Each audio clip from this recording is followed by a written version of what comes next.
호세아 11장 1절로 3절 말씀을 통해 말씀을 깨닫는 지혜와 응답받는 기도의 은총이 있으시기를 축복합니다. 여행 중에 겪은 에피소드를 소개하는 내용을 들었습니다.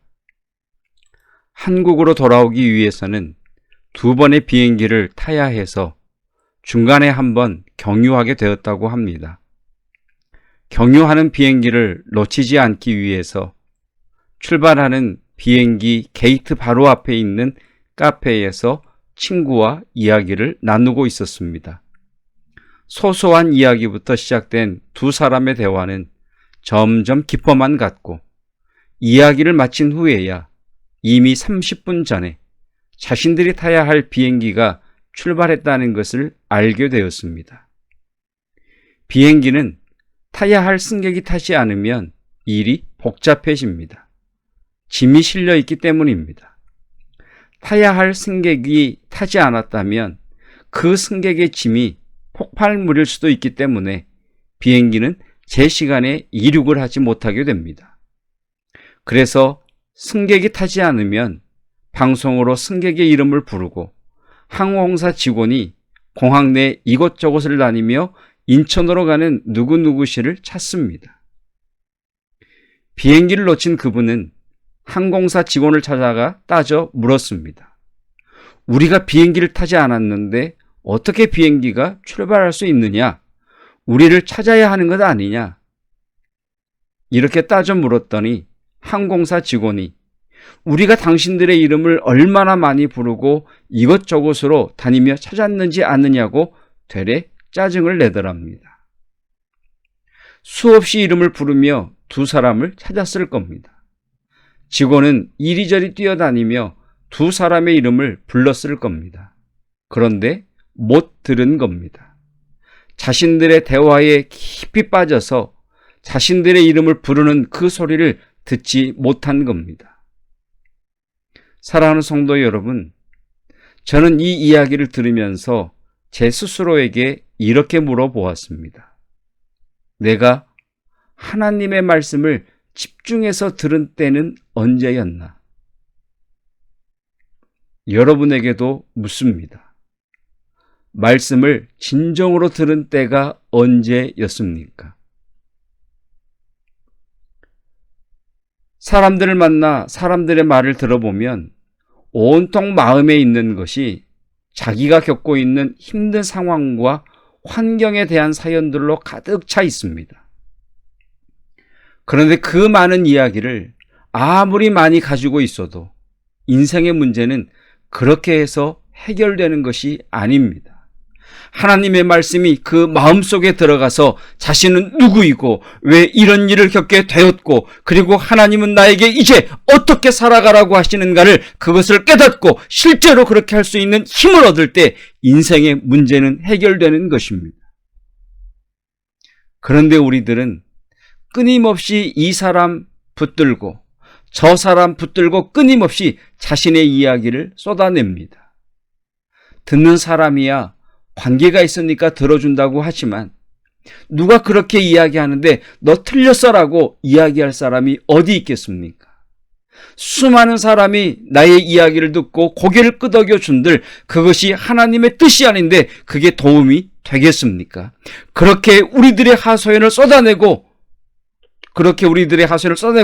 돌아갑니다. 뭐가 바뀔까요?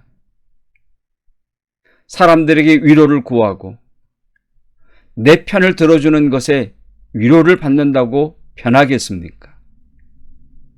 사람들이 내 편을 들어주고 돌아서서는 잊어버리는 것이 무슨 도움이 될까요? 질문을 한번 해보죠. 하나님께서 마음에도 없는 말씀을 하신 적이 있으십니까? 하나님께서 빈말로 말씀하신 적이 있으십니까? 생각은 전혀 그렇지 않은데 그냥 좋게 읽으라고 하신 성경이 있습니까? 위에 분이 말씀하실 때 깊은 마음의 밑바닥에서부터 끌어 끌어 나오는 그 말로 눈물과 아픔을 가지고 지금 내게 말씀을 하십니다. 그러면 그 높으신 분이 우리가 들을 때 어떤 태도로 듣는 것을 원하실까요?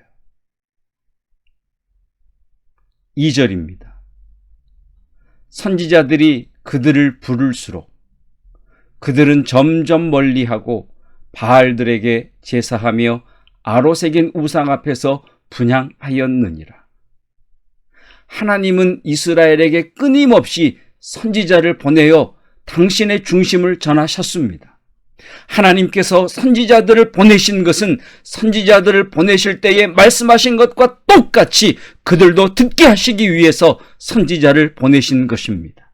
하나님은 이스라엘을 사랑하셨고 그 사랑의 첫 번째 표현으로 선지자들을 보내셨습니다. 그렇듯이 하나님은 지금도 말씀을 보내 우리를 부르십니다. 하나님께서 이스라엘에게 말씀을 보내신 이유는 이스라엘을 살리기 위해서입니다. 3절입니다. 그러나 내가 에브라임에게 걸음을 가르치고 내 팔로 안았음에도 내가 그들을 고치는 줄을 그들은 알지 못하였도다. 내가 그들을 고치는 줄을 그들은 알지 못하였도다. 하나님께서 이스라엘에게 말씀을 보내신 이유는 이스라엘을 고치시기 위해서였습니다. 이스라엘을 살리기 위해서였습니다. 이스라엘에게 새로운 변화를 주시기 위해서였습니다. 이스라엘을 다시 시작하게 하시기 위해서였습니다. 이스라엘을 일으켜 세우시기 위해서였습니다. 이스라엘은 몸집은 컸으나 병든 자녀였습니다. 그래서 진리의 말씀으로 치료하고자 하셨습니다. 그런데 이스라엘의 반응이 무엇입니까? 그들은 한사코 선지자들을 거절했습니다. 사랑하는 성도 여러분, 하나님은 지금도 말씀을 통해 우리를 부르시는 하나님이시니 말씀을 듣는 여러분들이 되십시오. 그러면 여러분들은 지금까지 한 번도 만나보지 못했던 놀라운 복을 주시는, 놀라운 변화를 주시는, 놀라운 역사를 보여주시는 하나님을 만날 것입니다. 하나님은 하나님을 멀리 떠나고 우상 숭배하는 이스라엘 백성들을 값진 보물로 유혹을 하며 내가 더 많이 줄게 하며 부르시지 않으셨습니다. 하나님은 하나님의 불붙는 사랑을 말씀을 통해 부르셨습니다. 듣는 사람들은 하나님에게 돌이키는 복으로 다가오고 듣지 않는 사람은 심판의 어두운 길로 걸어 들어갔습니다. 이 두 사람 중에 어떤 사람이 되고 싶으십니까? 다시 3절입니다. 그러나 내가 에브라임에게 걸음을 가르치고, 걸음마를 처음 배우는 어린아이는 자신의 그 조그마한 5손가락으로 엄마 아빠의 손가락 하나를 붙들고 걸음을 뗍니다.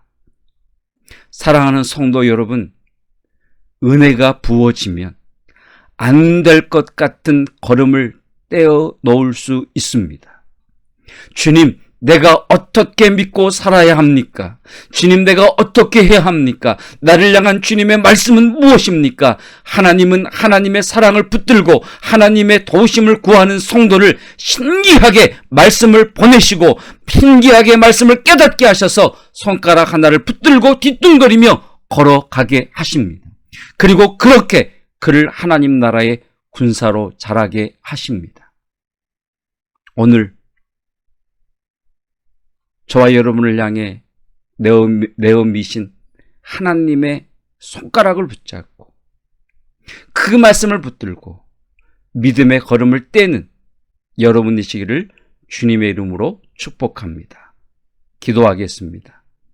예수 그리스도의 은혜와 하나님의 사랑하심과 성령 하나님의 불붙는 사랑이 하나님의 말씀을 집중해서 듣기를 원하고 하나님의 말씀만이 나를 살리며 새로 시작하게 하시며 변화를 가져오는 말씀임을 깨닫고 그 말씀을 자그마한 조막손으로 붙들고 믿음의 걸음을 떼기 원하는 성도들 위해 영원토록 함께 하시기를 축원하옵나이다. 아멘.